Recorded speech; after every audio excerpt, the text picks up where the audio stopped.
So good evening, ladies and gentlemen, and welcome to the first of our trilogy of the IWM lectures. Many of you who are familiar with both the institution of the IWM lecture and of the institute itself know very well that this is a series in which we invite guests to come and deliver 3 lectures, which are then published in English, in German, and in Polish as monographs.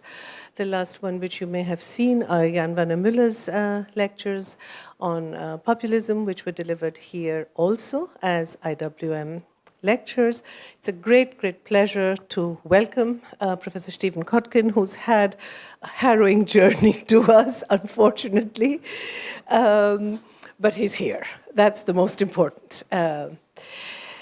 He is the John P. Birkeland 52 Professor in History and International Affairs at the Woodrow Wilson School and also a professor at the History Department at Princeton University. And he's also fellow of the Hoover Institute at Stanford. Most of you would know his work both on modern authoritarianism and especially his biography of Stalin, which is, I think, one of the most stunning biographies I have ever read. For one, because Stalin appears so late in the book, and what it really deals with, rather than just a biography of Stalin, is about the paradoxes of power. Authoritarian power, more generally, and also, in a sense, it is an entire history of the making of the Soviet state. One of the things I remember most vividly is your characterization of 1918 as the year of Lenin and Dada. And so the book has these kinds of juxtapositions, unexpected, totally unexpected moments, and it is looking at, of course, the role of peasants. It is looking at the Great War. It is looking at the revolution and basically the making of the Soviet Union. But what we're going to hear today is something completely different, and that is the first of 3 lectures titled Sphere of Influence, A History of the Present. Today's lecture is concerned with the gift of geopolitics, how worlds are made and unmade. It's going to be about the nature of course, interstate rivalry, and whether we should be worried about the return of geopolitics. But I think the background to the trilogy of lectures is the idea that we need to rethink the nature of the liberal order in the rules-based liberal order, international order established during the Cold War, and look at it also as a moment which has been the formation and the disciplining of American power. And the question is, was this a very short conjuncture, or are we seeing an alternative to the older idea of spheres of influence? The second lecture is on the difference between, if there is, and if there is one, what is the difference between fascism and communism? And the third one will deal with populist revolts more globally. So a warm welcome to you again, and we're going to hear the first lecture on the gift of geopolitics, how worlds are made and unmade.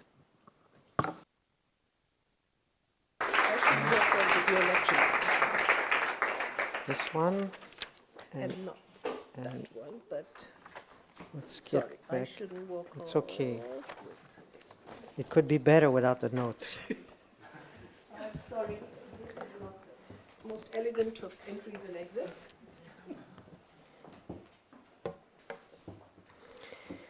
Good evening. When I was younger, which actually was not that long ago, we had Steve Jobs, we had Johnny Cash, and we had Bob Hope. Now, that's right, no jobs, no cash, no hope. I know what you're thinking. What's going to happen if Kevin Bacon dies? That's it. Might as well give up completely. No bacon. First, let me say thank you for the honor of the invitation. You know, Jan Müller, who gave the lectures last year, as a distinguished political theorist actually based at Princeton University, he's here this year, but when he saw that I was giving these lectures, he fled the country. He's not in Austria right now. Ivan Krastev, who is a permanent member of the Institute, who invited me to give the lectures, also vanished from the country days before I arrived. Shalini tried to escape, and she hurt herself and didn't get out. You can see the injury to her leg, which is evidence of her attempted escape. So what explains why you're here, I don't know. Everyone else, it seems, understood. We do these distinguished lectures at my home institution, Princeton University, the sequence of 3 distinguished lectures, and I have to say, it is the principal way that we deflate people's reputations. We invite a famous person. They come thinking they must say something profound. They attempt to say something profound, and you can just see the reputation deflating in the room. The second lecture has half the number of people as the first, and they are even more angry because they came to the second. And then the third lecture is a dialogue between the host and the lecturer.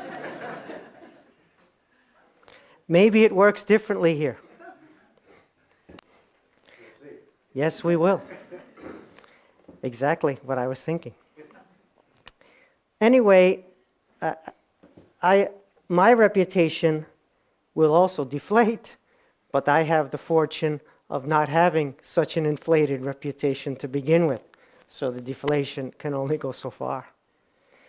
I also have the advantage that I can avoid the profound and focus only on the banal, which is what I'm going to do in the 3 lectures today.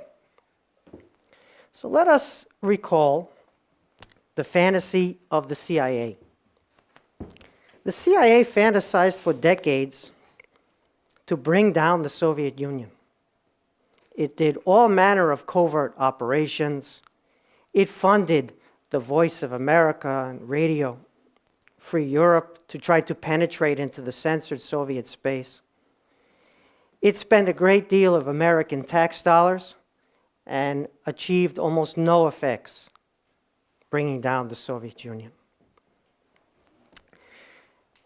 Then, all of a sudden, someone begins to say, the Soviet system is rotten. He decides to relax the censorship.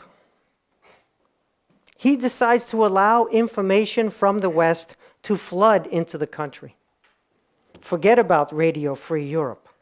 How about television channel 1 in the Soviet Union?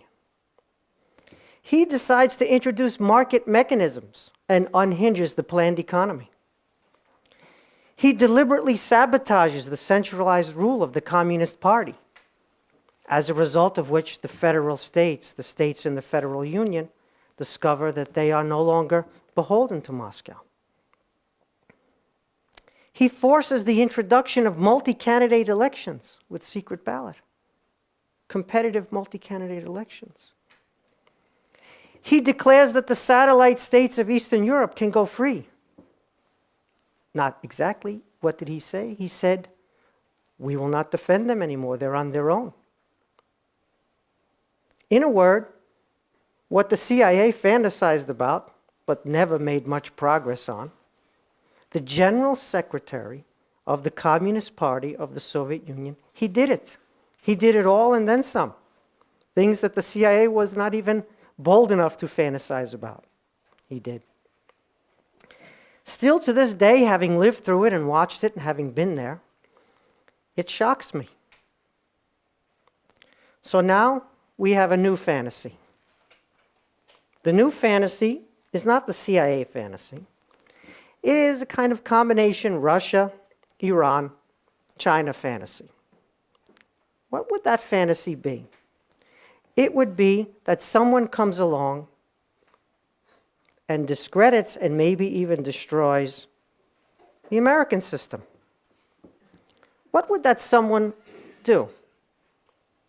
That someone would say that the whole system is completely corrupt, that there are millions and millions of illegal voters, that the elections are rigged, that the courts are packed with completely biased judges, that the civil servants are saboteurs and a deep state, that the US media are, quote, enemies of the people, that the US government, quote, kills plenty of people, just like Russia's government. This person would sabotage the State Department, eliminate its budget, block all its appointments, and have his son-in-law run foreign policy. He would attack American intelligence as Nazism. Quote, he would say that states that sign mutually consensual alliances with us are cheaters, that the alliances are unnecessary burdens, even swindles, that the allies are not part of a larger community of values and interests, but freeloaders.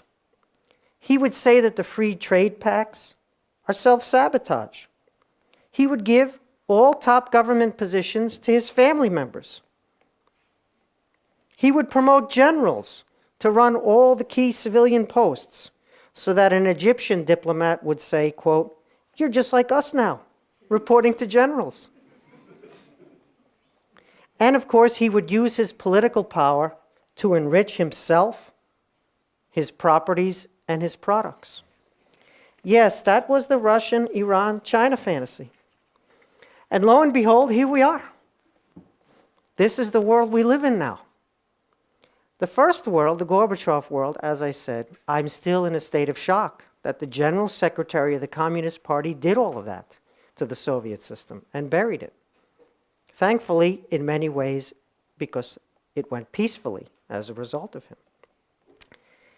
Now, Trump obviously is no Gorbachev. I think actually this entire room could probably agree on that point. And the West is also not collapsing. My point is rather that the US and the West more generally can only be undermined from within. The threat to the West, the threat to the United States, is a loss of faith and a loss of will in itself. And unfortunately, that's where we are now. Okay.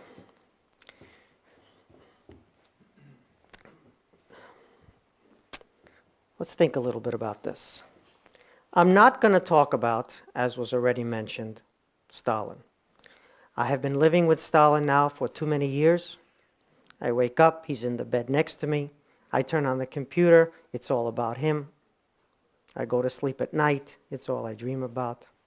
Fortunately, I don't live under that system, but I have made myself a captive of it. In fact, Stalin destroyed my eyesight. I can no longer see very well, but my glasses are not with me. They are unfortunately enjoying life back in New York City. I'm not going to talk about Trump either, even though that's all we talk about now in the United States. I don't know how it is here, but we talk about Trump, and then we stop talking about Trump, and somebody says, what about Trump? And it's Trump, and it's Trump, Trump and Trump, Trump and more Trump. But I swore I wouldn't do that here. After all, I fled from the US to come here, unlike those who are permanently based here or try to get out while I'm here. I'm not going to talk about Trump's breakthrough and the continuing stalemate in the US political system. I'm not going to talk about how Trump, in a single election cycle, drove a stake through the hearts of both the Bush dynasty and the Clinton dynasty. In a single electoral cycle, through the Bush dynasty and the Clinton dynasty, only to create actual family rule himself. I'm not going to talk about that. I'm not going to talk about the absence of any realignment in the political system, about how one party continues to believe deeply and sincerely that a reduction in marginal tax rates is the answer to every single question. That party is known as the Republican Party. I'm not going to talk about how another party believes that the answer to every single question is identity politics. That party is the Democratic Party. None of that has changed. We have a breakthrough and a complete stalemate, just where we were before. The difference, of course, is that Trump revealed the misalignment between the Republican Party voter base and the Republican Party donor and intellectual base. And he holds this now. And if you think they're going to get rid of him, they're going to impeach him, they're going to flush him down the bowl at the first opportunity, you don't understand that he can fracture that party. He can fracture that Republican Party because he's the one who has support in the voter base. They have support in the donor base and the intellectual class, the rest of them in the Republican Party. So it's going to be very interesting, but I'm not going to talk about that.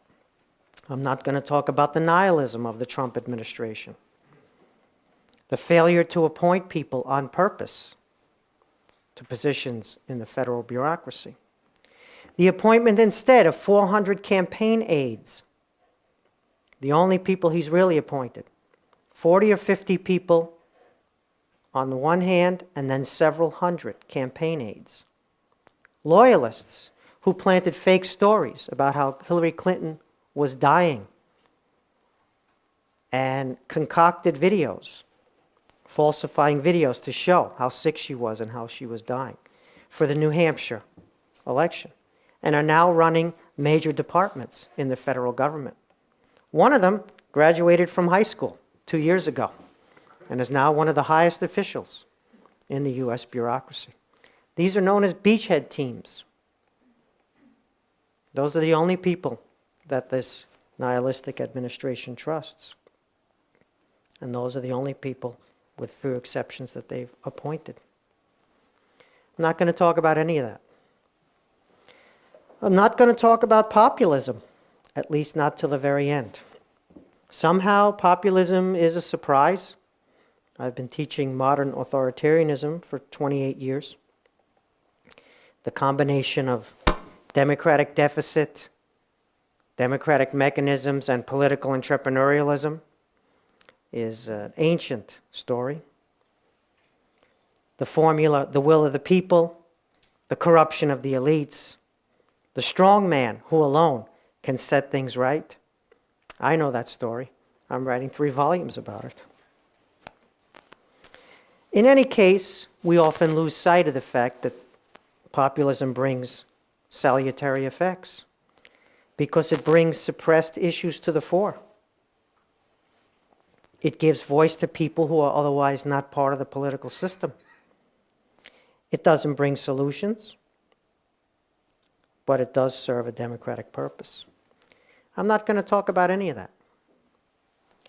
So what am I going to talk about? I think we have a little bit more time before questions. Is that right? Got to watch the clock. What am I going to talk about? Silly old me, I told you it would be banal. Truth in advertising. I'm going to talk about success. In fact, these 3 lectures are going to be about success. I know. Think back to the world in the mid-70s. 4 or 5 of you, like me, were alive then, I can see, looking out at the audience.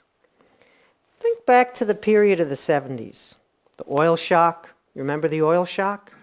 Price of oil went up 400% in a few months. Remember the oil shock? I do. Remember the Vietnam War? I remember the Vietnam War. Remember when North Vietnam seized South Vietnam in 1975? I remember that. Remember Watergate and Richard Nixon? I remember that. Remember Mao and the Cultural Revolution?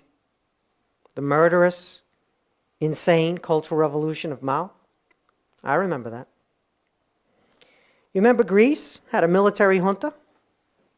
Remember Franco in the 70s for a time was still alive and still in power? Remember Japan suffered its first post-World War II recession in the 70s? I remember that. Remember Brezhnev? Remember Brezhnev drooling on himself? I remember that. It was on French TV, which they couldn't control. He was overdosing on sleeping pills because he had insomnia, an illness that set in during the Prague Spring events when he ordered the tanks to go in. He didn't want to do it. Felt he had no choice. Remember the economic reforms announced by Kotkin, which vanished without a trace, just like Kotkin would do? I remember all of that. I remember Eastern Europe lived under communism. I remember going to Prague and Brno. And I remember people thought they would live under communism with no end in sight. They couldn't get out, and they had no future that they envisioned, especially young people. I remember all of that. I remember the 70s very well.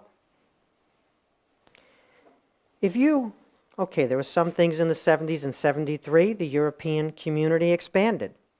You remember that? The original 6, who'd they add? Ireland, Denmark, and the UK, with Gibraltar, were added in 73. This brought the European community to 9. If you projected the world forward from the 70s, would you have been optimistic? Would you have thought that anything good was coming? Would you have thought that the West was the future rather than the past? Would you have foreseen the repudiation of Mao and the introduction of markets and massive wealth in the monsoon rice cultivation areas of southern China? I didn't foresee any of that. Would you have foreseen the collapse of the Soviet Union? The expansion of the European Union to nearly all of Europe, not 6 or 9, but 28 minus 1. I didn't see that. Would you have foreseen the life expectancy we now have on a global scale? The health, the middle class property ownership, the poverty reduction. 1.3 billion people lifted out of poverty by official statistics. 1.3 billion people lifted out of poverty. It's not just in China. I didn't foresee that.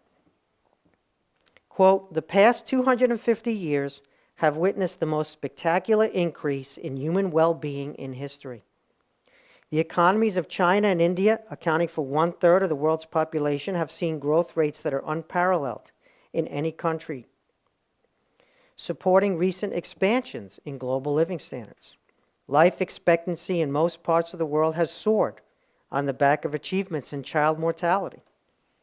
A child born in sub-Saharan Africa today is more likely to live to the age of 5 than a child born in the UK at the beginning of the 20th century. That's my colleague, Angus Deaton, in his book, The Great Escape. He won the Nobel Prize for economics. Strange as it might seem, life now is better than at any time in recorded history. More people are better off, and fewer people live in poverty. Lives are longer. Children die at a much lower rate. One could also add, and I know you don't believe this either, that this is the safest period in recorded history as well. Now, as one of today's preeminent philosophers said, that's Louis C.K. Louis C.K. put it best. He said, quote, "Right now, everything is amazing and nobody is happy," unquote. So in a way, I have many other Louis C.K. quotes, but I'm going to restrain myself. In a way, that's what we need to talk about. We need to remember that we've had success, and we need to do something with the success that we've had, because we're allowing it to slip from our grasp. Now, you'll tell me that not everything is so great, right? That there are a lot of people living in poverty still. Obviously. That goes without saying. We're not talking about the elimination of poverty. We're talking about averages. There's a problem with averages, right? Everybody knows there's a problem with averages. You put your head in the oven, you put your feet in the fridge, and on average, you're comfortable. Right? Yes. Well, I agree. There is that problem with averages. The U.S. had 13 billionaires in 1980. It's got 540 billionaires today, from 13 to 540. In the 1960s, the ratio of CEO pay to the pay of the workforce in the leading 350 companies was 20 to 1. 20 CEO pay to 1 worker pay on average. By 2016, that ratio was 300 to 1. One could also note that unions have dwindled. They were already only 1/3 of the U.S. workforce in 1960. They are 1/10 of the U.S. workforce in 2016. We could go on with those kind of statistics, and they're important, and they tell you something. CEOs making 300 to 1, the pay in their companies, is a big change from just a few decades ago. Now, of course, where I sit in the university, there's a very loud, passionate cry for more female and black CEOs in those 350 companies, so that women and blacks also can make 300 times what the workers make. And when you point out that that might not have much of an effect on the people known as Americans, you are a misogynist. So like I say, you can look at this any way you want, but there is an underlying story, which is one of success. The problem is we weren't ready for success. The G7, at its height, accounted for almost 70% of GDP. It peaked at just under 70, the G7. What does the G7 account for now? 47% of global GDP. So the G7 countries have only gotten richer, immensely richer than they were. But their share of global GDP is dropping like a stone. That's called success. There's no other word for that. Somehow, however, as I said, we were not ready for this success. Now, the most dramatic success, of course, has been in China. China's GDP in 1979, 261 million. China's GDP today, about 12 trillion. China per capita income in 1979, $270 a year average income for someone, an inhabitant of China in 1979. Nominally today it's $7,500. Purchasing power parity, it's 14,000. China's income, overall national income, its total economy, in nominal dollar terms, is now 60% of the U.S. In 1992, China was 6% of the U.S. economy. In 2007, China was 25% of the U.S. economy. That's right, China is now the world's #1 manufacturer, #1 exporter, and #1 consumer market for oil, vehicles, smartphones, and down the line. Meanwhile, we can't figure out how to provide economic and social opportunity for the lower middle class and the middle class anymore. We can't figure out how to defend democracy. We have a problem. Success came, the rest of the world advanced. That was the world we were hoping for. That was the breakthrough. The end of communism, China going to a market economy. Okay, it's Leninist market economy, but nonetheless, the people are certainly better off in a big way. I could add stories from the rest of the world. In addition, Mexico, now a middle-income country and a complete success. And you out there can name all the others that you know better than I do. So how could it be all of this success with the caveats, and yet nobody is happy, as Louis C.K., the preeminent philosopher of our day, said? Well, over the course of the next couple of lectures, I'm going to try to explain that. The rest of the lecture today, I'm going to set some of the building blocks for that explanation. I think I'm actually okay with time so far. So, one of the things I encounter all the time, I study geopolitics and power. I've written a whole bunch of books, and they're always about the same thing, geopolitics and power. That's what these lectures are going to be about, because to the extent I know anything, it's only that. Americans, and especially Europeans, have long tended to think of geopolitics as a kind of primitivism to be transcended, right? Escape from geopolitics, somehow transcend geopolitics. There's a right-wing version of this and a left-wing version. The right-wing dream is a fantasy of universal democracy, right? Everybody looks like America, and supposedly benign US-led hegemony, right? The left-wing version is very different. It's a world order governed by supranational institutions with pooled sovereignty. That's how you, quote, escape geopolitics, unquote. What both the left-wing and the right-wing version share is a conviction that the rivalry of states, which obviously have conflicting interests and conflicting worldviews, produces only conflict, insecurity, impoverishment.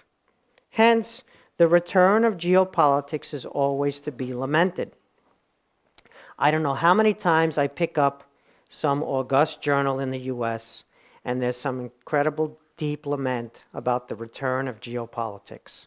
States begin to act according to their interests, which don't coincide with the interests of other states. Should a return of geopolitics be lamented? Do we really want to escape from geopolitics? In fact, there is no return. It never went away. And there is no escape. The West is the greatest sphere of influence that has ever been constituted. It's a kind of, when I said, a banal point. No denying that that's what it is. But the West is a sphere of influence. And we forgot that. We forgot to talk about it that way, and to defend it that way, and to defend it against others who would undo it. Interstate rivalry can obviously unleash cataclysm. We know our history. But the wealthy democratic West arose not in spite of geopolitics, but as a result of geopolitics. The question is therefore not whether geopolitics is escapable or bad, but obviously the question is, how can you harness the interstate frictions to push the major powers not towards war, but towards security and towards prosperity. Let's think about the period both before the 1940s and the period after. So Great Britain beat the French in a 100 Years' War. Once Napoleon abdicated for the second time, it was a decisive victory for the British. It was kind of bizarre that a country which was much smaller population certainly, could beat a country like France. But that's kind of what happened. And then we began to live in a British-dominated world. The British created a world market economy. Now, did they create a fair world market economy? Did they create an equal world market economy? Did they create a world market economy that was friendly towards small and powerless countries? No, that's not what they did. Not at all. But nonetheless, they created a world economy. And the British-dominated world, and it was more and more a British-dominated world over time, had a couple of eruptions. One eruption was on the European continent when Bismarck unified Germany. That was a big head-spinning turn. All of a sudden, a new dynamic power on the continent. Another eruption was Meiji Restoration in Japan. This was not a new country the way Bismarck's Germany was. Japan had existed before, but it was reoriented, much more dynamic. And like Germany, it went on to an industrial spurt and what could be called a forward, and in some people's eyes, aggressive external policy, right? And I could go on. The United States, which was already the largest economy in the world in 1900 and probably in 1880, was not a major part of the international system yet in the British-dominated world because trade was only about 5% of U.S. GDP, and the U.S. had this gigantic continent itself that it could absorb. But nonetheless, it was looming over the international system. Now, why do I bring up this well-known history? It's because it was the competition among these different states that produced the things that we hold dear. For example, science and engineering. Right? If you have ships and I don't have ships, you're going to show up at my door and you're going to tell me how to live. You're going to say, you know what? I'd like your resources. I'd like to enslave your population. I'd like everything you have. And I'd like to pay as little, maybe even nothing. In fact, maybe you'll pay for it when I take it. Right? And so anybody who wanted to survive in the unsentimental, brutal international order had a choice. It could do like the British. For example, it could build ships. It could build tanks. It could found engineering schools. It could expand universities. It could integrate the polity so that the population felt part of something larger and do something called a national culture. Create solidarity. All of these attributes we call modern or modernity, modern attributes. But this was not a socio-political process where you go from tradition to modernity. This was a geopolitical process where you either do it or you become subjugated. Germany was able to do it, Japan was able to do it, and a handful of other countries were able to do it. And it produced the modern world. It produced also a lot of grief. So that was the period before World War I and then through World War I. The period after 1940s is quite interesting. You still have the state-to-state competition. Sometimes it doesn't seem that way, but you do. But you also have the creation of a liberal, rules-based international order, but that did not take shape because of high-mindedness. It was a classic sphere of influence. Moreover, it was inspired and sustained by a comprehensive Cold War with the Soviet Union, or what used to be called the Second World.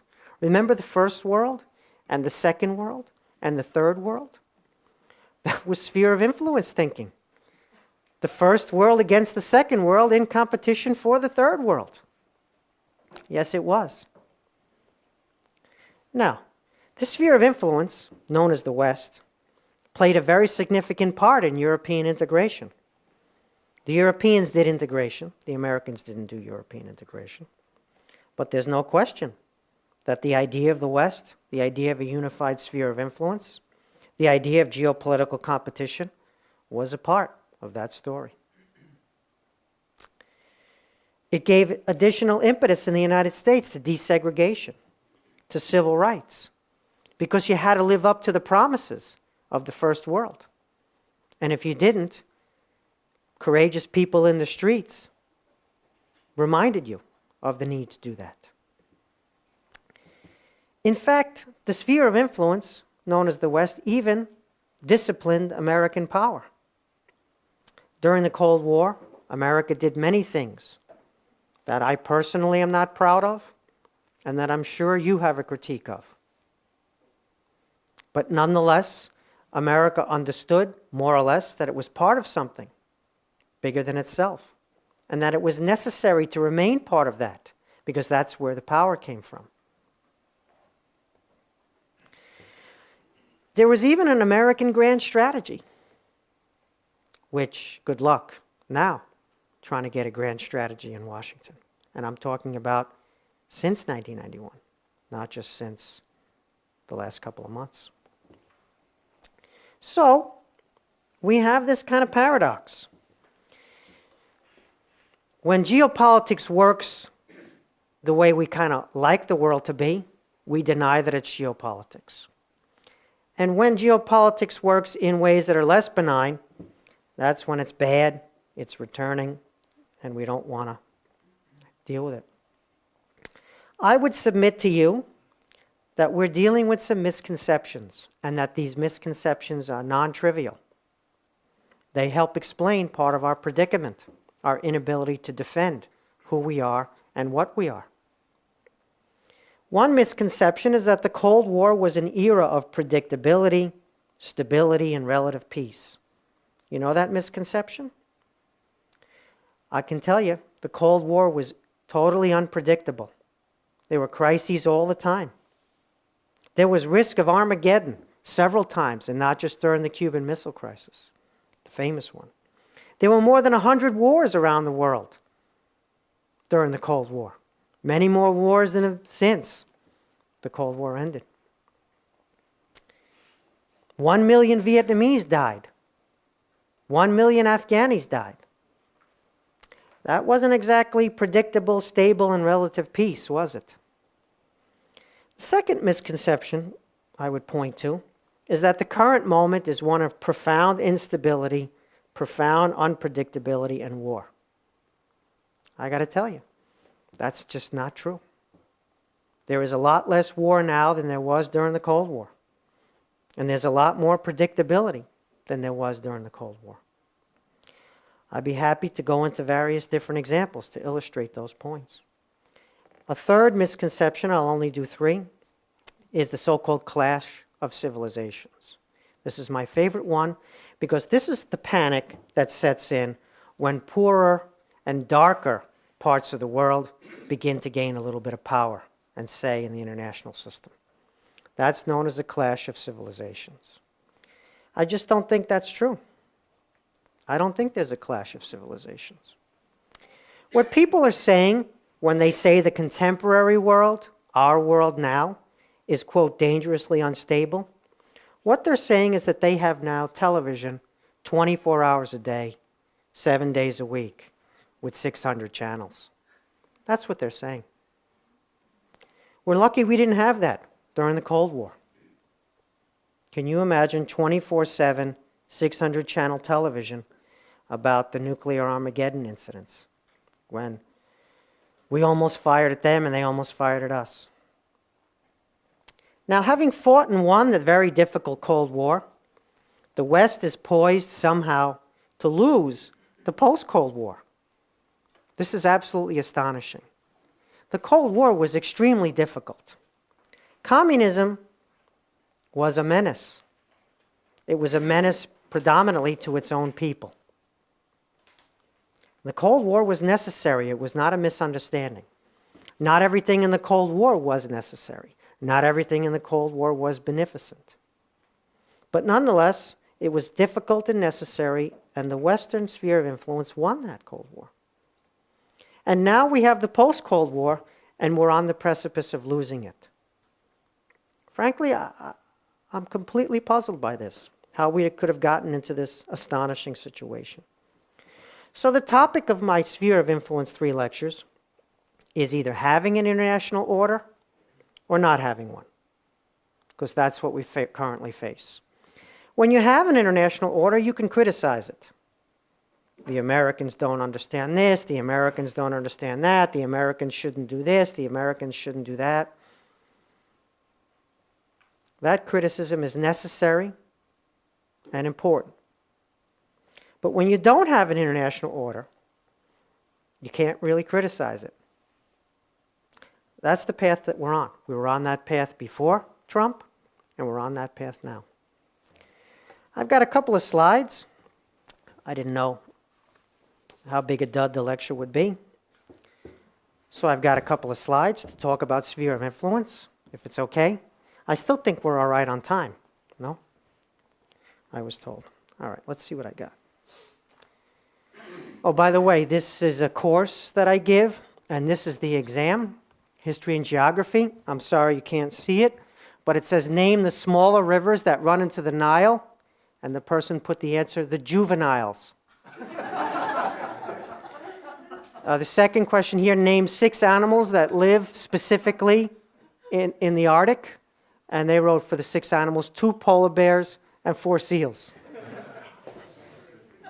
Yeah, $65,000 a year, Princeton University.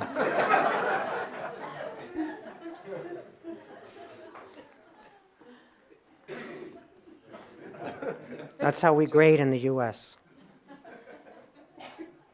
A is what you get for showing up, because you're paying that kind of money. And F is what you get when you can't answer the questions in my class. Okay, so here we've got 3 current spheres of influence, don't we? We have Russia in Eurasia. God, that seems so big. We have China in East Asia, and we have Iran in the Middle East. Had I had more time, I would have put in India. India scrambles it a little bit because India has an elected, has a democratic government. So their sphere of influence has, is analogous in some ways to these 3, but their political system is different, which makes it a more complex lecture. Maybe we'll get that into the book if this ever becomes a book. All right, so here's a map of the Middle East. You can see Iran, and you can see the Kingdom of Saudi Arabia, right? Now, the Shia are the darker green, and the Sunni are the lighter green. And you can see that it lines up pretty well. The Shia are on this side in kind of an arc, and the Sunni are on the underside in kind of an arc, right? So if you were thinking about a sphere of influence, the proxy war between Iran and Saudi, you would say to yourself, they're stalemated. They're stalemated. Neither one, including Iran, can possibly dominate the whole region. And the reason they're stalemated is not because of anything they did or didn't do. It's because of the different color circles. The light color circles are Sunni. The dark color circles, as I said, are Shia. So Iran's influence is inherently limited. And so if you understand this, what would you do? You would make an agreement, even not necessarily a very good one, to make sure Iran didn't get a nuclear bomb. Because once you take the nuclear bomb out of Iran's hands, then you get the Sunni-Shia divide, right, to hold Iran down. That doesn't mean that Iran can't do many things. It can. It can finance Hezbollah. It can do many, many things, right? But nonetheless, the strategic thinking, as long as they don't have the bomb, well, you know, they can't dominate their region as much mischief as they might want to cause. Now, this is not to say that Iran is evil and Saudi is good. I take no stance on either one, who's good and who's evil. Iran is a fantastic, incredible civilization.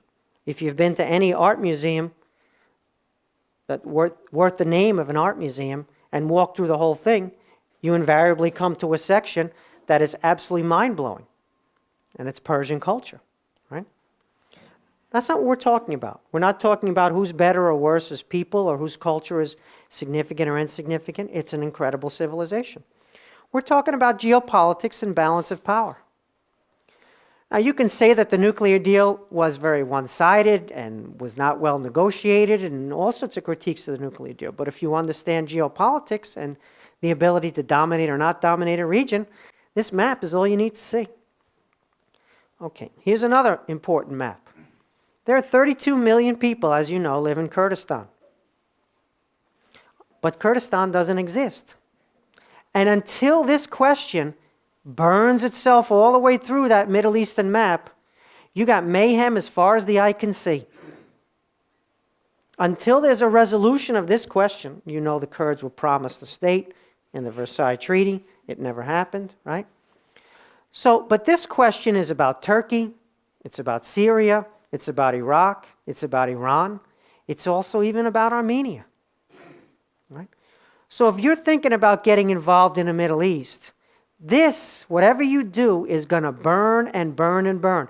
Because should they get to the point where they get their Kurdistan, the Iraqi Kurds and the Turkey Kurds, they don't agree on what Kurdistan should look like. So that's when they get to have a civil war about what Kurdistan should look like. So you can project this forward, as any person, elementary geopolitics would, and you can say to yourself, do I want to get anywhere near this? Do I want to be involved in this? Or if you're a humanitarian and you say, you know, many people are dying, this is a terrible situation, how can I get involved?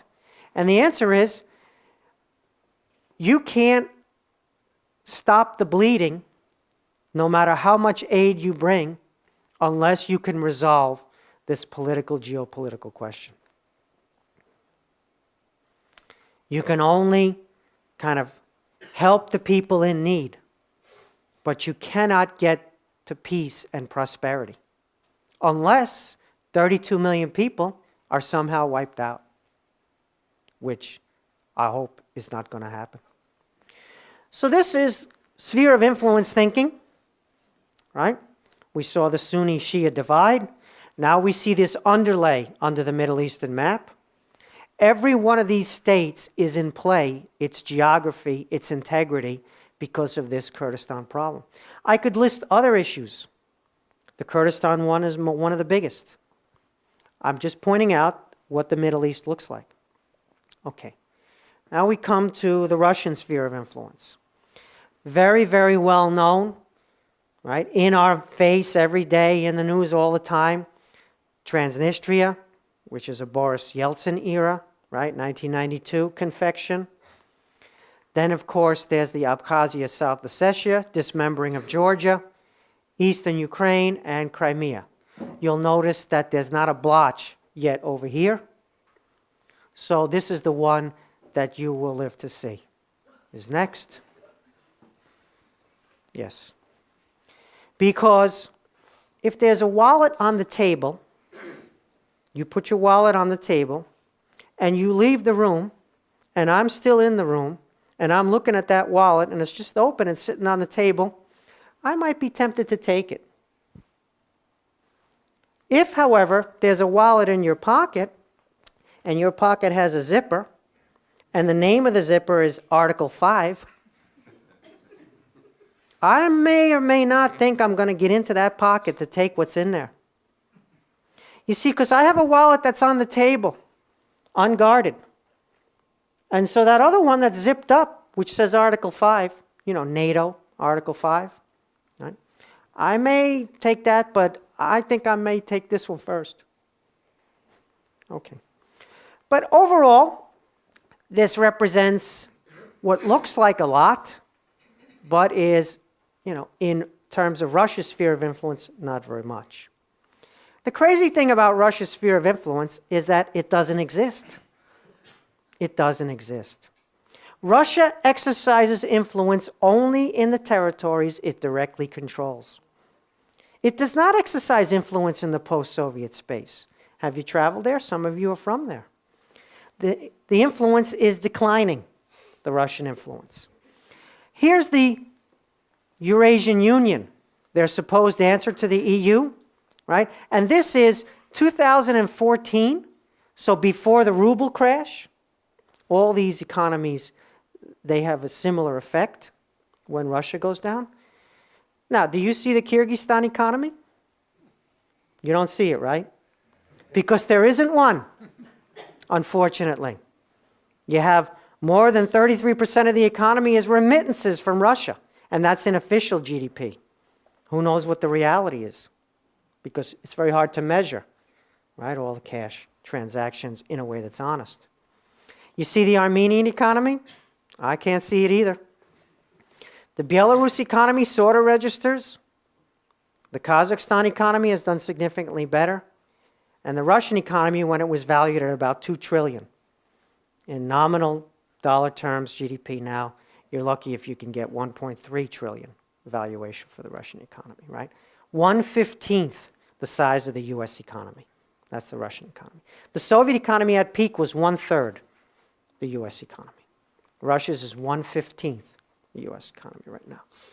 So it's kind of crazy. The Russian sphere of influence, yes, we know about this.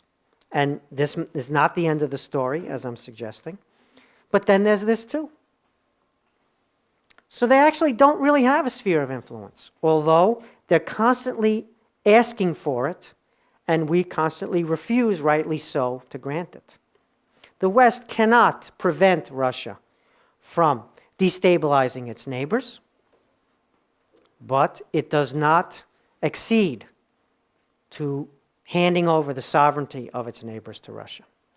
It's a similar situation like during the Cold War. Here's a bigger problem, though. This is the nuke table. See Russia? 7,700 approximately, right? That includes some in storage, so-called stockpiles. They're not really in storage, right? Okay, and then you see China's nuclear arsenal? Yeah, right. So this is the problem right here. And you know Russia's military doctrine is that if they're losing a conventional war, they will use nuclear weapons to avert defeat.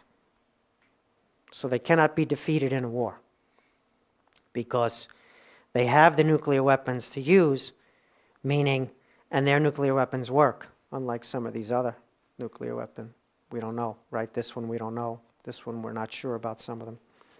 Anyway, so that's the problem, and this is the problem too. This is a picture from the bedroom of a 17-year-old Russian who has no shampoo, but who can hack into the global network, and this is what their computer system looks like, managing thousands of computers, bots in other countries. Right? Russian hacking is different from Chinese hacking. Chinese hacking is they do 1 million attacks all at once, and if one gets in, it gets in. The Russians do pinpoint attacks. They go exactly where they want. They get in, and they don't turn the malware on.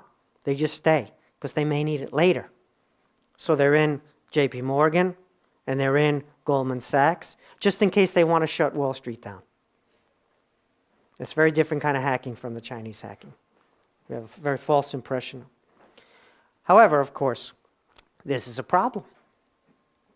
Right? Okay. Now let's spend the rest of the time. I'm going to spend about 10, 15 minutes on China, and then we'll close up. I think I'm still okay on time. You never know with an audience. You know, George Bush, remember George Bush? Who could be nostalgic for George Bush, right? Remember George? One day, there he is in front of the White House, and who appears but Moses? Yep, it's Moses. And Bush takes a double take. Huh? Could that be Moses? And Bush yells out, "Hey, Moses!" Moses turns around and starts running the other way as fast as he can. Disappears. And Bush can't understand it because he's religious, practicing Christian. He goes to church. He wanted to meet Moses and he couldn't. Forget about it. About a week later, however, There's Bush on the White House grounds, and there's Moses again. And Bush was a bit of an athlete, and he decides now he's going to run. So he says, hey, Moses. Moses starts running, and Bush starts running too. He runs and runs and runs after Moses and grabs him on the leg and tackles him. And he says, Moses, what's the deal? Why are you running away from me? And Moses looks at Bush and he says, the last time I spoke to a bush, 40 years in the desert.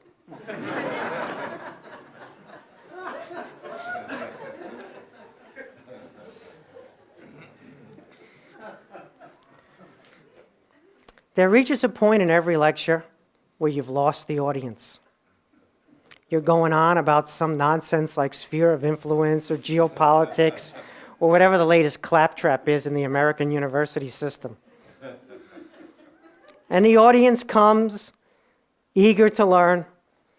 You're almost 45 minutes in. The coffee is worn off, everything's worn off, and they're not there anymore. And you got the punchline coming. That's where we are right now. I hope. So if you look at this map, the first thing you see is China has more borders than any other country in the world. It's got 20 borders, 14 on land and 6 on sea. Right? It's also got disputes with many of those neighbors over the borders. You can also see, as I'll discuss in the third lecture, that China has no California, which is its principal geopolitical lack. But today, what we want to talk about is, here's a different geography, right? US, if you're going to be a superpower, which geography do you want? That one or that one? How about Canada, Mexico, fish, and fish? You take that one? I would take this one. This one is a harder one. They're completely hemmed in, right? They're hemmed in by U.S. bases here, here, here, right? Taiwan, here, Palawan, right? The base in the Philippines. And then they're hemmed in on this side. Desert, which is growing, and ethnic unrest, which supposedly they're managing. All right, so the U.S. and China story, they're incomparable, right? U.S. GDP is still significantly higher than China's GDP. Purchasing power parity doesn't explain the weight you have in the world, the geopolitical weight you have in the world, right? Even per capita, if you use purchasing power parity, right, the disparity is colossal. If you use something called inclusive wealth is a greater concept than GDP. You can see the disparity is greater still. Inclusive wealth is roads, buildings, machines, human capital, natural capital, right? The wealth of the United States and the wealth of China are incomparable, right? The U.S. also has the global system of alliances, the deep financial markets, the dollar reserve currency, the English language, right? The Chinese don't have any of this. Okay. The U.S. also still, although it's eroding, right, has command of the commons for the most part. Not the same command they had 15 years ago, but they still have command. Okay. This is a map of U.S. military bases in the world. It didn't come out that well, but it covers just about the whole thing. This is the U.S. ability to project military power, to have radar installations, listening installations, right? There's never been a military like this, whose footprint is completely global. And moreover, it's that way on just a few percentage points of GDP. Right? The U.S. military is mobile. It can go anywhere in a moment's notice. The Chinese military is not mobile. It's the big, hulking, Soviet-style armor, ready to crash across somebody's border. They're moving now from that kind of heavy armor military to a mobile one, which is about aircraft, it's about amphibious landings, that is to say, it's about ships, right? It's about projection of power over distance. The U.S. has all that already and more. Okay, but here I realize you can't see this map. Maybe if there weren't a light directly on the podium, We might be able to see it. Yeah. So this is a map. You saw this in the Financial Times, right? These are China's ports where they have a significant ownership stake globally. Right? In other words, you saw the US military bases and you see the Chinese ports. And lo and behold, they're the same map. The difference is that the Chinese, right, have trading ports now. Some are still projected, right? Some are Hong Kong companies. Many of them are private companies. But nonetheless, this is the capacity that is already in place for the most part that the Chinese have built globally. Moreover, there's a piece of this which are what we call dual use. Dual use means you build a shipping port that can handle trade, and then it becomes a military port that can handle big ships, for example, destroyers, cruisers, right? The Chinese built their first overseas military base in Djibouti, in Africa. They deny that it's a military base. They call it a logistical facility. Where's the main U.S. military base in Africa? Djibouti. That's right. So the map of trading ports where they have a controlling stake is now becoming a map of potential military bases. By the way, that's completely logical. Okay. Here's the share of world trade, right? This is Mao. See that? There's Mao, and then this is Deng and his successors. So now China has a greater leverage, greater international leverage, because, as I said, they're the number one trading partner of about 43 countries, and the U.S. is the number one trading partner of about 32 countries. Okay, South China Sea, you know that story, right? They claim 95% of the South China Sea, and they call it a core interest, which is the same language used for Taiwan. That tells you that they're going to go to the wall for the South China Sea. You should have no illusions when they say something is a core interest. They mean it. Absolutely. Okay. President Xi Jinping, you remember, famously said they don't intend to pursue militarization. And here's the American understanding of that, right? That China seeks hegemony in East Asia. Simple as that. Okay. So here's that famous South China Sea with the 9-dash line. Right? And as you can see, here's the Philippines, right? Vietnam. Right? And there's China's claiming all of this territory. You know the Paracels, the Scarborough and the Spratly, right? That's where they have the coral reefs that are now military bases. So the incredible feats of will and engineering in the Spratlys, right? We now have 7 artificial islands. Several are military bases, right? We have Subi Reef, larger than Pearl Harbor. Right? There was nothing there before. Now it's larger than Pearl Harbor. Mischief Reef, Fiery Cross. I'm going to show you Fiery Cross in a second with the 10,000-foot runway. And then, you know, the Paracels, they got the radar stations, the surface-to-air missiles. There used to be, right? Rocky Outcrop, Scarborough Shoal. They haven't built it yet. They just seized it so far. But it's coming. Anybody has any doubts, it's coming. Okay, so this Scarborough Shoal, which is not built up yet, is 140 miles from Manila. That just tells you how close this stuff is. Right? Okay, so here is Fiery Cross Reef. You see the coral? 2014, 2015, 2016. That's what the Chinese can do. They just seized it, violate international law, and they just militarized it, and they built this base, and they have a 10,000-foot runway on Fiery Cross Reef. 2 years. 2 years. So that's where we are. That's the world we live in today. The Chinese sphere of influence in East Asia is a serious one. They're playing for keeps. You may say that's fine. It's totally okay. The Chinese are a great people. They have an incredible civilization. I would agree with all that. They are a great people. They do have an incredible civilization. It's just they don't really have a transparent political system. Okay. So enduring shifts in the global balance of power are extremely rare, but when they happen, they're momentous. That's the world we live in now. Momentous times. Large-scale wars, they're always predicted the day after on cable television.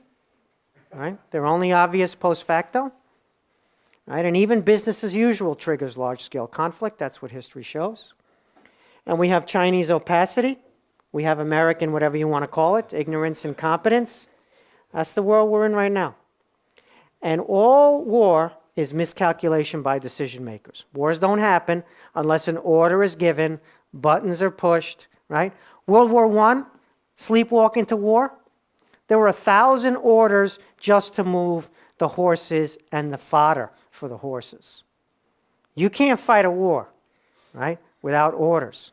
1,000 orders alone just to move the horses and the fodder. You can't sleepwalk into war. You got to give orders to have war happen, right? But it's often miscalculation. All right, so there's our world. We have some historical cases. Remember the rise of German power in Europe? That's an important historical case. Remember the rise of Japanese power in East Asia? Another important historical case. Remember the rise of US power globally? Slightly different because the British yielded, as it were. They surrendered to the rise of US power with that phony nonsense about the special relationship and other ruses, right? So China, we don't know. Like none of the above, it doesn't depend on China alone. Right? Okay. China's rising in a US-dominated world. That we do know. Okay.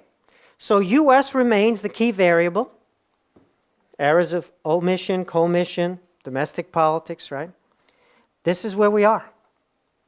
So we have fateful choices for Washington. Can American primacy be preserved or restored? Should it even be preserved? Maybe enough is enough. Should we keep the current alliances? Should we let them go? Should there be new structures? Right? Should we just accommodate China in East Asia, Russia in Eurasia, and Iran in the Gulf by granting the spheres of influence? That's what they want. That's what they're pushing for. Or should we try to contain them and rebuild a 350-ship American fleet? Right? Those are the choices in front of the American people right now. Right? Is there maybe a new equilibrium in each region? Or are we actually headed for confrontation in each region? Can we find containment and cooperation and delicate calibration? Strength and diplomacy, can we respect others' interests and values while we uphold our own? This is what's at stake. That's how many people live right now in East Asia and South Asia. Right?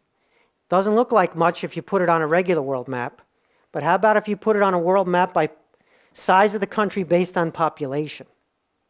Right? That's not what China looks like. That's not what Russia looks like. That's what they look like if you do territory in terms of people.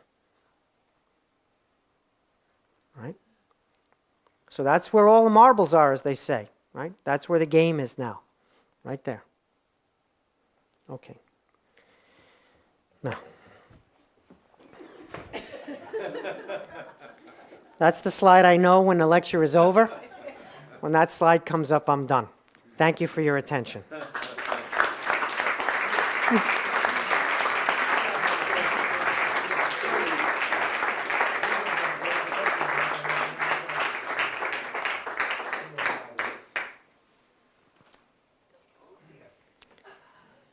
Thank you. Sorry, I'm terribly handicapped, so I'm not going to say much because I need to sit down immediately. But thank you for this really sweeping global view of maybe 100 years of history. And with that, let me just open the conversation so I am able to sit down, turn to Holly, who will have the first word. Do I call on, or you, who calls on the hands that get raised? You could just Okay. pick, but Anne also knows most of the people here. So it's Okay, fine. I know Holly as well. Okay. You know. My question is quite simple. It's what do you mean by power? Because at the very end of the lecture, you had the slide with the 3.7 billion. Yes. Earlier on in the lecture, you had who has more nuclear weapons. Yes. And earlier on, you had who has how many. What percentage of the population is Shia versus what percentage of it is Sunni? When it comes to geopolitics, how do you measure power? Thank you. Excellent question. I should have stated that at the beginning. or at some point. So power is about your ability to mobilize people and resources towards whatever the strategy, the grand strategy you have. Having a grand strategy already is power. For example, preserving the EU. That would be a grand strategy. And the ability to mobilize people and resources on behalf of that grand strategy, that would be power. You can do that in many different ways. You can do that with what they call hard power. You can do that with what they call soft power, right? Hard power would be things like military assets, ships, right? Soft power would be the power of example, the power of persuasion, the power of alliances, right? So there are a number of ingredients. They have to do with the openness and dynamism of your economy, how much wealth you're producing, how many resources you're mobilizing in an economic sense, having to do with the strength of your society, right? The dynamism, the openness, as well as solidarity or the absence of solidarity in your society, right? The scale of your human capital, how much, for example, you're investing in the education and the health and well-being of your population, right? And one could go on. Now, if you lack any of those, or you're low in those various indices, you can resort to what's called asymmetry. So, for example, you can't mobilize the economic and military resources of the superpower, but you can mobilize the resources of 17 to 25-year-olds who can hack. That costs you a lot less, and you can intercede in world affairs and even in sovereign affairs of other countries using that kind of asymmetric power. So there's asymmetric power also. Asymmetric power can be for positive goals, increasing the wealth and prosperity of your own population, for example. We don't see that. We see instead spoliation, right? We see spoliation meaning putting your stick in somebody else's eye and feeling good about that. Right? That's how asymmetric power is currently being used. We have this story of the next lecture, the second lecture, about a story about these exact questions of how the U.S. and East Asian sphere of influence, the U.S. sphere of influence with Europe and with Asia, did things to the Soviet Union and China, and you had different outcomes, right? That's the lecture about what is the difference, if anything, between communism and fascism. Right, that's the second lecture, so I'll go into greater examples of these kinds of things that I just outlined, to concretize them a little bit in this point. Now, the combination of attributes you would have to be as good as the most powerful country's attributes. Otherwise, that most powerful country could have the ability to boss you around. Unless that most powerful country is somehow disciplined, is somehow set in mechanisms, institutions, in a story called the West, in which case they can do harm to the less powerful, but not on the scale they could do, given their power, if they were undisciplined. We'll get to see that a little bit in the third lecture, when I talk about the nature of the Russian and Chinese sphere of influence through time, but especially today, because, as you'll know, Iran, Russia, and China are all ancient civilizations. They're all spectacular ancient civilizations. They all have tremendous sense of historical entitlement and tremendous historical grievances. They have what we call in English a chip on their shoulder, right? This grievance, this resentment. We have a politics of resentment which takes the form of domestic or national populism, and then there's an international politics of resentment, an international populism, as it were. Our vocabulary is poor to describe this, but I'll describe some of that in the third lecture. But anyway, just it's an excellent question. If that's unsatisfactory, I could give more right now, but I think there's more to come on that. Thanks for a wonderful lecture. Would you, for us in Europe, it doesn't feel like we've been doing geopolitics for many decades, because basically the Americans did it for us. Would you agree with that? Where is Europe in this whole story? Yeah. So there used to be Western and Eastern Europe. And Europe's example, nothing it did except being itself, was already the most significant geopolitical factor inside Eastern Europe. West Germany, East Germany, right, is the strongest example, because they could watch on the television and they were nose to nose in Berlin, right? So Europe just being itself, just being free and prosperous, being about human rights, being about social rights, right? Being about democracy, being all the things, the incredible achievement of Europe, especially West Germany's achievement in the post-World War II period, right? All of that is geopolitics. Would there have been a solidarity in Poland without the achievement of West Germany post-World War II? No way, never. Never. West Germany was the linchpin, absolute linchpin. West Germany's own internal development. We haven't even gotten to its external policies yet. Its own external development was the single most powerful geopolitical factor you can imagine. And thank God. Can you imagine if post-World War II German power looked like Russia today? Can you imagine if Germany today looked like Russia? What would be the fate of Eastern Europe? You think there's Kaczynski, you think there's Orban.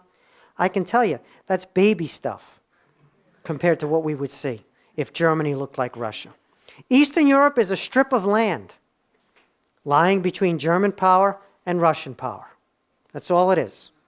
We romanticize it.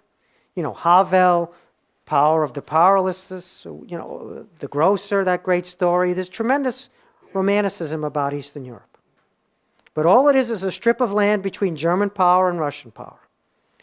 Now, Germany then had an external policy. The EU had an external policy. It was one of exchanges, potentially investment, right? All of that was geopolitics. Absolutely. We don't like to call it that because geopolitics for us is pejorative. But part of the problem now is we need to have a forward policy. We need to have an aggressive policy. We need to push who we are, our values, and what we are against those who would undo those values. Some of that is internal, and a lot of that is external. And if you don't recognize that that's what we've been doing all along, then you kind of handicap or hold yourself back from doing it right now. That's the position we're in. We have now expanded Europe to 27 minus 1, and somehow we're paralyzed. We have this success that even the dreamers didn't think was going to happen if you were alive in the 70s. It was a big deal. Remember what happened with Norway, right? It was a big deal to get the Ireland, Denmark with Greenland, and UK with Gibraltar in 73. That was no small thing. Remember what de Gaulle did before with the UK, right? We all know that history, right? We're Europeans here. Okay. So the idea that we would get to 27 minus 1, stunning. So why is it that we now have this and we're paralyzed? And you can say there are many reasons. And I would agree that there are many reasons. And I would say one of the reasons is because we don't appreciate how we got there, and we don't appreciate what we have. We somehow were unprepared for our success. I know I'm repeating myself, but that's the theme of these lectures. Okay. Yes, sir. Where do non-state violent actors fit into this story? I think of Al-Qaeda and ISIS. Yeah, they fit in, they cause mischief. They feel like there's injustice. They have a story to tell. That story is believable or acceptable to those who follow them. Just mischief or Al-Qaeda? They think they have some of them have a positive view about what they're creating, like a caliphate. And, you know, I'm not taking a position right here. I have a position, but I'm not taking a position right here about whether it's only mischief or the caliphate is a positive vision for prosperity and stability, right? We could argue about that. Like I say, I have my position. But that stuff is, yes, it's there. I can tell you all about, in fact, Holly could tell even more about the secret societies and the underground in the Habsburg Empire. You know, starting with the one I know well, the Carbonari, right? You can say that's not analogous to the situation we have now. Well, nothing is exactly the same as the situation we have now. There was a year in Russia where terrorists killed 3,000 officials. In Tsarist Russia, terrorists killed 3,000 officials, and it wasn't even necessarily their best year, right? I mean, terrorism was a fact of life in modern Russia. It was less of a fact of life in the Habsburg Empire. That's prior to World War I, right? We're talking about Russia now. Forget about the interwar violence that comes with the war, right? So the non-state actors, we think of them as having somehow miraculously appeared and proliferated recently. And the answer to that is, once again, a television which is on 24 hours a day, 7 days a week, and in 600 channels. That's not to say it was always the same scale before, it was always the same phenomenon before, because things mutate, and things can rise and fall like a souffle depending on financing, right? Oil revenues, diamond revenues can finance a lot of stuff. There's a big story of the Congo. What's that, you know? I mean, is that a non-state actor, a state actor? There are many different groups that have filtered through the Congo over the last several decades and killed 5 million people. And then some of it overlaps with the jihadism in terms of the morphology of the actors in the picture. And some of it looks more like traditional state, although in its, sometimes mafia-like quality, right? Political mafia-like state. So it exists. It has been there before in different forms. I don't think it is what we make it out to be, which is to say a new phenomenon, nor a globally threatening phenomenon. It causes a lot of grief, especially for Muslims. They're the primary victims of most of these movements, right? And that grief is very real and very serious, and we can see it 24/7, and it's heart-rending. Right? But when we're talking about the rise of China, a rise of a new power in an international system, and the ability or inability of the U.S. to accommodate the rise of China in a way that's mutually stable and prosperous, we're talking about potentially the end of the world. We're not talking about 3,000 deaths or 10,000 deaths or 250,000 deaths. We're talking about the incineration of all your portfolios. You got retirement accounts? They're gone. They're vaporized. Right? That's what we're talking about. We're now in that situation. And we don't understand that we're in that situation. We're in denial that we're in that situation. That situation doesn't have to end badly. It can end really well. It can be more prosperous and stable than the situation we're in now. That's up to the people we call leaders, who sometimes fail to lead. It's up to the pressure groups that push those leaders or define the agenda for those leaders, right? The societies. But that's the world we're in now. We're in a world where the Iranian problem and the Middle Eastern problem is terribly bloody and horrific, but not of global geopolitical significance. We're in a situation where Russia has unique capabilities, but doesn't even have its own sphere of influence. It handicaps itself in many ways, as you'll hear in upcoming lectures. And then we're also in a world where China and East Asia, and then if I had had time, bringing the South Asia story into the picture too, which is crucially important, right? That's where the game is now. And India, the South Asia story, is not on the level of the China story, right? They don't have the ports, they don't have the navy. That's not right. Chinese have 200,000 merchant ships. 200,000 merchant ships right now, right? We don't understand that because we're preoccupied with some of these other things, which take up too much space in the strategic sense, not in the humanistic sense. I just want to ask you about your contention that Russia has no sphere of influence. I agree that that in a lot of the post-Soviet countries there's a lot of a deep level, understandably deep level of suspicion about Russian intentions.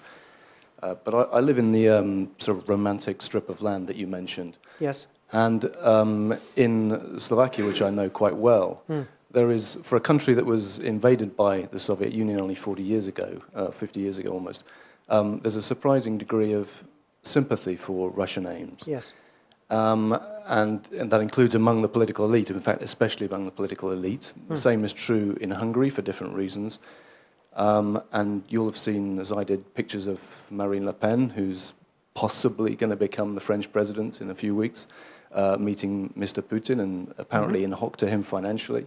You'll have seen Mr. Farage in Britain saying very nice things about him, and you'll have seen Mr. Trump unable, it seems, to utter a single word of criticism of Russia. So while I agree with you that the resources that you mentioned aren't as effective by Russia, they certainly seem to have, the Russian government at least, has seemed to have specialized in this asymmetric effect by which they can influence key people in countries that should be far more powerful. Yes, your name once again? James Right, Thompson. James. So James, you just made my argument again. You just restated my argument. So when I said Russia has no sphere of influence, I said in the post-Soviet space, right? In the Soviet, you'll forgive me for this expression, trashcanistans, which is not an ethnic term, but is a political mafia term. In the trashcanistans, and I would include Russia and Ukraine in that category, just to show you it's not an ethnic one,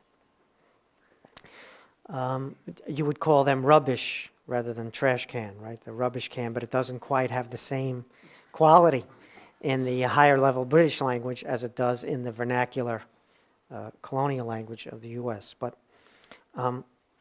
yeah, so Russia doesn't really have the sphere of influence it's pining for in the post-Soviet space because it doesn't really have soft power and because those countries are suspicious of Russia and Belarus, like Kazakhstan, knows that Russia could annex it. Right? Lukashenko has a stroke or a heart attack, or he dies peacefully in his sleep from old age, potentially. Right? And then what happens to that territory? Right? So yes, that's where I meant that Russia we're exaggerating Russia's level of influence. They have a level of influence, but a lot of it is negative. The problem is that they have influence way beyond that sphere. They have an influence in our sphere. That's our sphere of influence. That's us, right? Or that's what we used to think as us. That's territory we used to defend and try to integrate into who we are and uphold democracy and uphold open, competitive economies, right? And we've stopped successfully competing with the Russians in those areas. They're beating us with fewer resources, right? Significantly fewer resources. It's astonishing how fewer their resources are. And yet their influence is rising in all those places and ours is declining. We're not doing something right, are we? We have a problem. We're falling down on our own sphere of influence. It's evaporating right in front of our eyes. We didn't do something that we should have done. We forgot to provide opportunity for lower class and middle class people, didn't we? We forgot that institutions which are too technocratic and not democratic enough aren't that popular over time. We forgot about that, didn't we? We have a democratic deficit, we have an opportunity deficit, and we have some other issues going on. And the Russians, they have a toolkit, right? I'll give you one close to home. I just want to check the time because, I bloviate so much I could take up the whole rest of the time with one answer. Things go off in my little head. I just made a connection. It's like the synapses worked. So let's take Sudetenland. Let's take the Sudetenland in Czechoslovakia, right, 35, 36, 37, 38. So what the Germans do, right? Germany was then ruled by Nazis, and they had a forward policy of intervention in that country, and they used dirty tricks. You're not going to believe this, but they planted fake news stories. They put up candidates to discredit certain parties, like they paid people to be bad and discredit certain parties. They lied, they concealed that they were working behind the scenes and that the intelligence services of Nazi Germany were supporting, for example, the Sudeten parties, right? They didn't tell the truth about that. The Czechs, the Czechoslovaks, in fact, František Moravec, who was the head of military intelligence and had an unbelievable career. He ended up in London, and you probably know this story. He knew this because he had some agents on the German side who were leaking important intelligence. They had a very high-level agent, A-54, who was in German intelligence and was giving them these files about what they were up to. And so he could prove that the Nazi German denials of intervention, the denials of the dirty tricks were lies. And he had documentation to prove that they were lies. But you see, he lived in a democratic country. He lived in Czechoslovakia. And that was a parliamentary republic. And so he couldn't just, for example, shoot people. You know, they're walking down the street, let's assassinate them because they're our enemy and they're doing these dirty tricks and I have documents on them. He couldn't do that. The Germans could do that. They could assassinate somebody and then they could deny that they did it. But František Moravec couldn't do that. He couldn't even try them in a court of law. Even if he wanted to reveal that he had the spy and burn his spy by bringing the documents into a court, the laws weren't strong enough in Czechoslovakia. And to get the laws to be stronger for combating foreign subversion, you would have to get law through the parliament and parliamentary process, and of course the Nazis buying and selling those votes with their bribes and stuff, right? So here's a guy who knows what the enemy is doing and has documentation about it, but he can't fight them the same way. It's asymmetrical because the Nazis can do anything. There's no line they can't cross, all the way up to assassination. But Moravec, he's hamstrung because he's part of a democratic country. His system is democratic. And if you read the stuff he went through, he's constantly frustrated because he cannot resort to the tools that the Nazis are using because that makes him like the Nazis that he's fighting, and that's the whole reason he's fighting the Nazis, is not to be like the Nazis. And it's this paradox, right? So it's much harder, isn't it? It's much harder to fight against somebody who is doing a spoliation game where they can violate any existing democratic law or even norm or even morality, right? We could take this analogy much farther and talk about all the contemporary examples. We got people from Ukraine here. We had a big debate in our country, and many of people I respect demanded that we send offensive weapons to Ukraine. Ukraine was asking for the offensive weapons, and the U.S. Congress, certain members, very substantial, high-profile members in the Congress wanted to do this, and the Obama administration said no. The Obama administration didn't want anything to do with Ukraine. It wanted it to go away, right? But here's the problem. The U.S. provides offensive weapons to the courageous Ukrainians who are fighting the Russians. And the next day, the train station in Kiev blows up. It just blows sky high. And you say to yourself, the Russians must have done this. Nobody can use mass transit in Kiev. Mass transit is now completely paralyzed because people are afraid to get on anything because it might blow up. And the Russians, they say, we didn't do that. That wasn't us. You're always accusing us of underhanded, dirty tricks. Where's the proof? Show me the proof, right? Same thing with the Sudetenland with the Nazis. They kept saying, show us the proof that we're behind these. This is the sentiment of the population. This is what the people themselves are doing. This is not us. Show us the proof. And Moravec couldn't show the proof, right? So it's the same thing. So I'm not saying that it was the wrong idea to not arm the Eastern Ukrainians with offensive weapons, right? That's a policy debate. I'm not taking a position on that. I'm just suggesting that the Russians can then go to a level of escalation and a type of escalation.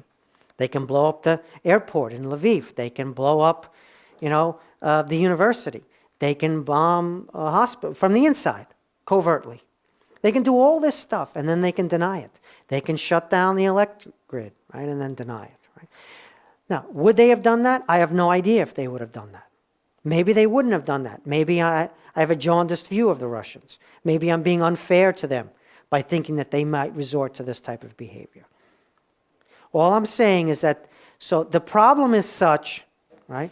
The problem is such that the magnitude of the problem is very great. We'll see again maybe, I don't know. You go. You go.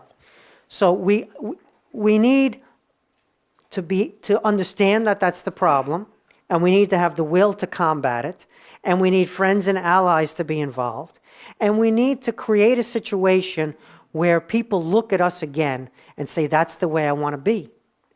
That's what I want, right? When we talk about the sphere of influence in the Eastern Bloc in the second lecture, right?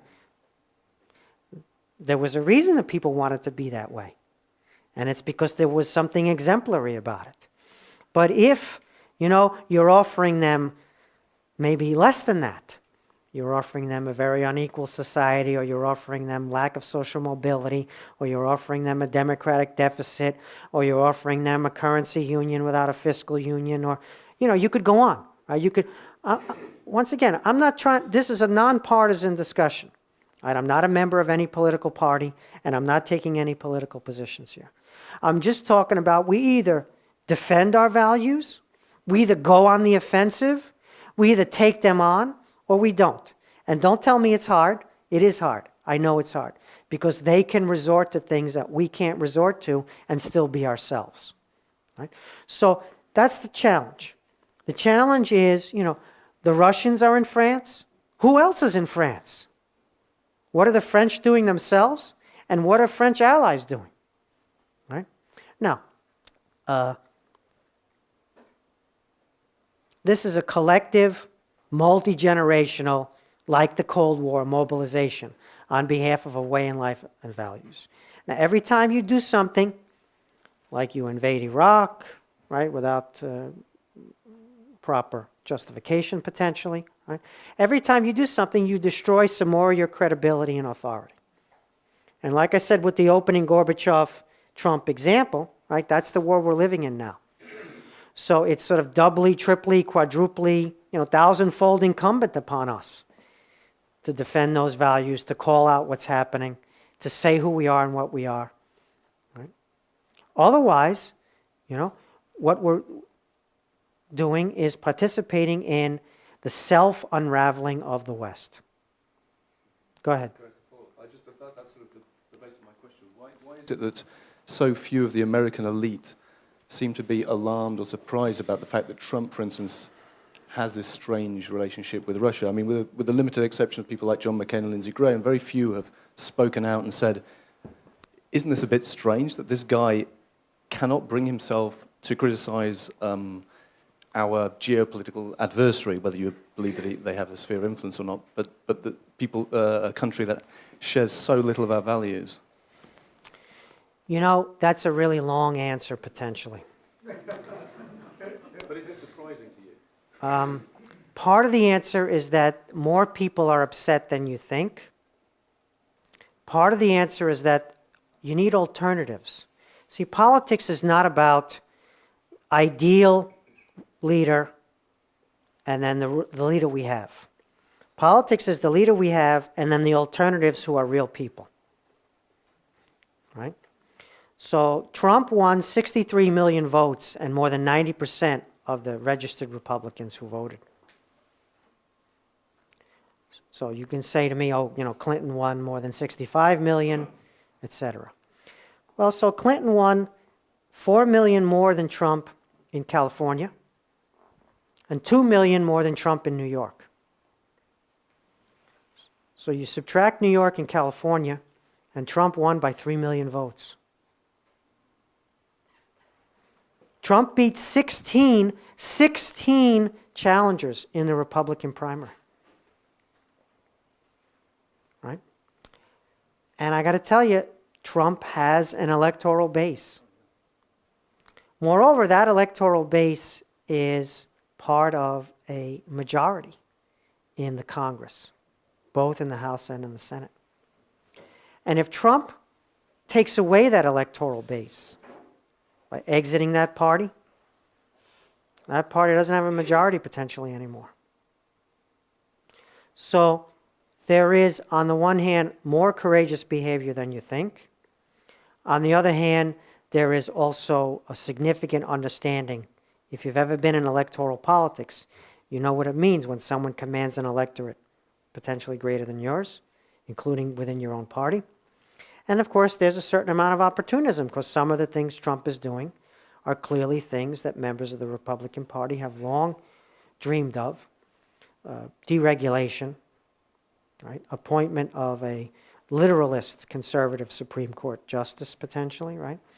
Those are things that they truly and genuinely believe in. They're of high value to them. That's not instrumental necessarily. They believe those things. And then you have to think about the Democratic side, right? The leader of the House for the minority party, where's she from? San Francisco, California. The leader of the Senate from the minority party, where's he from? Manhattan, New York. The leading light of opposition to Trump, the senator, where's she from? Massachusetts. That's right. So that's your opposition. California, New York, and Massachusetts. You subtract that, as I was saying, and Trump won the country, didn't he?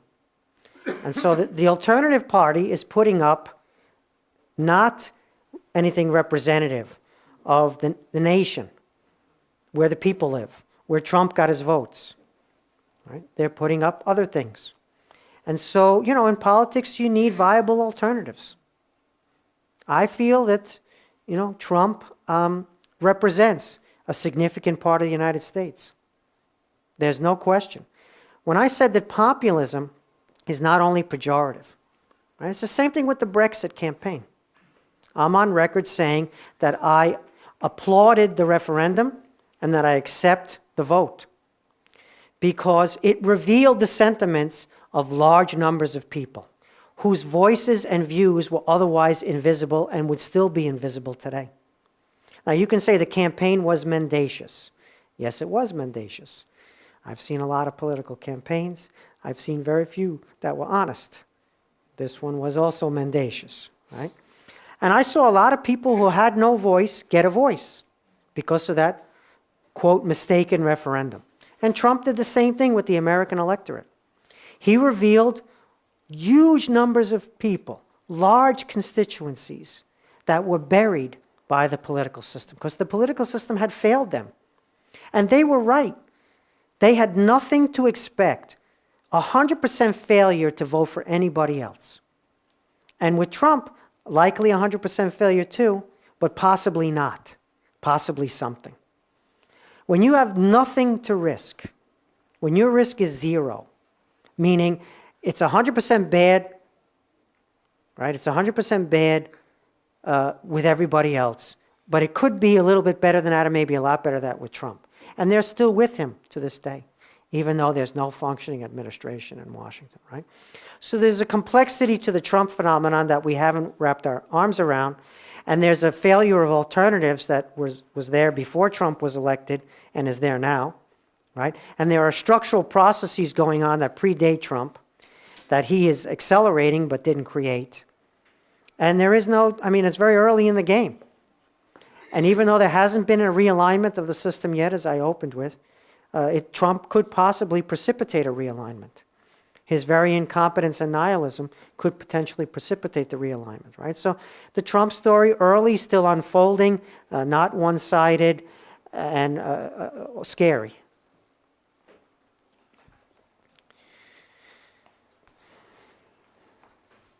I think we got... Actually, I probably have two questions, but maybe the one right now is, you got me thinking, but the people who are in Trump's camp, they have a lot to lose, actually. And what amazes me, they don't understand what they have to lose. Tell me what they've got to lose. Go ahead. Well, Medicare, for one thing, healthcare system, grants for communities, Okay. which are, Okay, so let's start with the healthcare thing. So some of the healthcare, the 20 million people who have come onto healthcare don't have a high deductible, but a very large number of them have a high deductible. What's a high deductible? A deductible is how much of the costs you pay before the insurance begins to pay for it. So if your deductible is $5,000, the first $5,000 of medical costs you pay yourself before insurance begins to work. So a very large number of people with health insurance under Obamacare have a deductible in the thousands. So they don't actually have any health insurance right now except for catastrophic insurance. If they end up in the hospital for a prolonged stay, they get over that 5,000 or 6,000 or 4,000 limit, and the insurance begins to pay a part of the cost, not all of the cost. So they can't afford to see a doctor right now with the insurance they have. They can't, because the deductible is so high. So you know what they have to lose? You tell me what they've got to lose, right? Now, the opening budget, where everything was cut except the military, right? It's never the case. These are notional budgets. The president introduces what's called a notional budget, which has no resemblance to the final budget that becomes law, because all of the horse trading and the various different congressmen and senators get into the act and alter the existing budget. And they live in those communities. So everything that gets cut in the notional budget can potentially be restored and, in fact, increased during the budgetary process. So it's too early to say that those people are going to lose those programs. Now, if they did lose those programs, it would be significant. But we have to wait and see what the sausage making of the budgetary process looks like before they lose anything. And right now, the health care that they have is not that real. It's only real in the liberal press. Right? For the liberal press, Obamacare is extremely real. But for the everyday people in rural communities, they don't have any doctors to go to. Right? The doctor population has been depopulated. And it's really far to get anywhere near a doctor if you can afford the day off from work and then you're paying out of pocket. You can't send your kids to a doctor on that health insurance unless, they develop cancer, unfortunately, and have a prolonged stay, and then the deductible is reached and the health care kicks in. Not every policy is like that. There are some policies in Obamacare that are much better than that, right? But it's a picture that you got to be careful in characterizing it. I could say a lot more about this question, right? The problem is that we imagine what these people's lives are like. We imagine that they were fooled by Trump. We imagine that they have all these things to lose. Right? I didn't come here to talk about Trump, and I don't want to defend Trump. Right? I believe integrity has got to be the highest value of any person, and we don't have any integrity there. Right? So this is not a defense of him. This is a discussion of what it looks like to some of and many of the 63 million people who are out there. Right? It's very different looking to them. And the idea that someone came along and spoke to them, someone came along and said, the whole system in Washington is corrupt. The only counties that have gotten richer than Silicon Valley in the last 2 decades are the ones around Washington, D.C. That's a true statement. And he said that. And nobody else was saying it because they all embodied it. So the Trump phenomenon, there's a complexity there that we have to keep in mind, the complexity. You have to be a little bit less partisan. That doesn't mean we be less alarmed. I think you understand my level of alarm, right? And I know many people who voted for Trump. Many people, yeah. Let me tell you a story. Once again, one question triggers. Especially a Trump question. Oh my God, which I swore I wouldn't talk about Trump, and look what happened. How stupid am I? I mean, maybe I didn't even take my passport to the airport and couldn't get on the plane. That's how stupid I was, right? So there was this famous film critic for the New Yorker magazine named Pauline Kael. And she was beloved by the gigantic subscription class that subscribed to the New Yorker. Beloved. And Pauline Kael, when Richard Nixon was elected president, you know what she said? She said, "That's impossible. I don't know a single person who voted for Nixon. He could have never won." And that's where we are. That's where we are. Got to talk to those people too. Those are our people too. They're British citizens. They're American citizens. They live in America. And we forgot about them. We didn't have anything on offer for them. The system was not treating them properly, and their voice was heard. Now, the solution is maybe going to be worse than the problem, right? That's what you were getting at with your question. But the problem was there, and the voice to the problem was given. And now it's kind of incumbent on us to provide an answer. And you see what the answers are, right? Or the non-answers are right now in my answer to the previous question. We put a fork in this? Is this meat done? Or we have one more?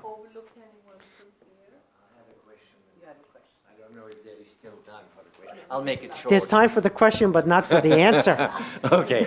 Well, I listened carefully to what you were saying. I agreed with most of what you said. I was intrigued by some of it. I was amused by some of it. But one thing made me ponder and shudder a little bit. And that was in the beginning, when you described all of the progress that humanity has made. And you made that whole convincing list. And yet you said, today we are more unhappy than we've ever been. What makes you say that? Do you think that the Chinese are unhappy? Do you think that the Russians on the whole, on the average, are unhappy? Yes, that's an excellent question. And the answer to that is a differentiated answer, right? There are many, Louis C.K., when he said everything is amazing and nobody is happy, right? I think he may have been a little extreme in that statement. There are many people who are happy, right? For example, faculty at Princeton University, not happy. All they do is complain. Oh, I have to teach 3 hours this week. How am I going to find 3 hours in my week to teach some of these students, right? They're unhappy. I have to tell you. That's a minority, huh? Correct. They're not the world. Correct. And they're the better off people. Yeah. They're very well off people. Yeah. And yet they don't seem to be too happy about I it. would say to hell with better off people. Huh? Yeah, I don't begrudge people success. I'm okay with other people's success. I don't want to burn down their house just because it's bigger than mine. And it is. But, your point is, where does happiness come from, right? And we have a lot of research on happiness, which is about being part of a community, giving something back, right? Having a good marriage and children, or a legacy, if it's not children, to hand on to the future. There are a lot of dimensions to happiness, right? Happiness is not solely or exclusively, for example, your bank account or whatever it might be. So that's too big a question for me to answer. But your question was about happiness in the places that are succeeding, right? For example, in China, or in India, or in Russia, which is not succeeding. Right? We'll get to that in the next lecture. And there you also have a differentiated picture, right? Part of the problem with authoritarian regimes, right, is measuring happiness or popularity under an authoritarian regime. I'll close with this, right? So let's imagine that I'm the father in a family, and I say to my children, are you happy with this regime? Are you happy with me as a father? Am I a good father? Now, if they say no, forget about the Wi-Fi password. They're never going to get the Wi-Fi password from me. And it's not like they have another father to compare it to, and it's not like if they say no, they can get a better father. So with these authoritarian regimes, Putin is popular, Xi Jinping is popular, but they're only popular in the absence of alternatives. What you discover in an authoritarian regime is when an alternative is introduced, they might still be popular, or they might not, right? I might still be the greatest father in my kids', understanding, or if somebody else came in who was an alternative and was better, it may be that my stock went down. So to understand the opinion, the mood, the sentiment in the authoritarian regimes is more difficult than in the open societies. right? I'm sorry, that doesn't satisfy me because you were comparing it to the past. Well, in the past, Yeah. Although we probably didn't call it authoritarian regimes, but if you were to Go go ahead. and ask people, well, are you happy with the king? Are you happy with the emperor? They wouldn't have been able to give an honest answer either. So I Yeah. was more wondering Go ahead. why you think the situation now is worse than it had been in the past. Yeah. So, yeah, I'm not sure that there's a general level of unhappiness in China. If that's the answer you need for us to conclude the session, I can offer you that answer. I can offer you that answer, and I can do it in a clear conscience, because I believe that. But I'm not sure what the sentiment in Chinese society really is. That's another part of the answer. But I don't believe, if I gave the false impression, that there is a clear general level of unhappiness in that society. There is a whole lot of protest, which the regime officially records, right? Protest, however, can be about expectations as much as about unhappiness, right? So that's a complicated question. But if we see you again, I'm going to risk to say that this may be my last chance to persuade you of anything. But if we see you again, I'll try to do better with more time on that answer. Thank you.